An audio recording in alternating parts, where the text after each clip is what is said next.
పెదబాబు వెనక్కి తిరిగి చూశాడంటే ఈ వంటదాన్ని మనస్ఫూర్తిగా ప్రేమిస్తున్నట్టే.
పెదబాబుని పులికళ్ళు అనుకునేవాళ్ళం.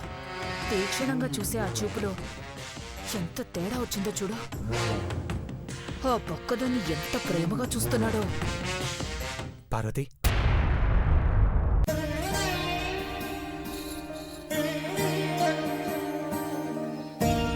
ఏంటి పెద్దబాబు గారు?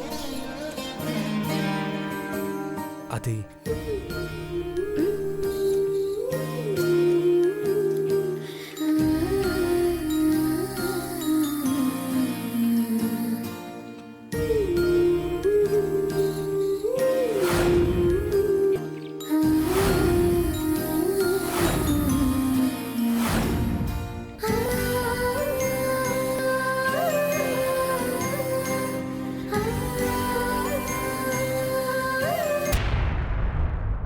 అది పార్వతి, నువ్వు అక్క, పెద్దబాబు గారు. చెప్పండి పెద్దబాబు గారు. ఏం లేదు, ఫోన్ చేసావో లేదో కనుక్కుందామని అడిగాను. అప్పుడే తినేశాను పెద్దబాబు గారు. మేం తినడమే లేటు. వండిన అన్ని రకాల వంటల్ని గంగాళంలో వేసుకుని తింటారు. ఇది ఆ బండ వెదవా. దరిద్రులకి ఆకలి ఎక్కువ కదా. ఏమైనా కావాలా పెద్దబాబు గారు? మీరు చెప్పండి పెద్దబాబు గారు. బిర్యానీ తినాలనుందా? చెప్పండి, సిట్కెళ్ళి చేసి పెడుతుంది మా అక్క. రే బొండోడా, నీకు తినాలనిపించి పెదబాబు మీద వేస్తున్నావా? దేవాబాబు కళ్ళు గుండె ప్రేమతో నిండిపోయాక ఇంకేం కోరుకుంటాడు? ఏంటి పెద్దబాబు గారు ఆలోచిస్తున్నారు? ఏం కావాలో చెప్పండి.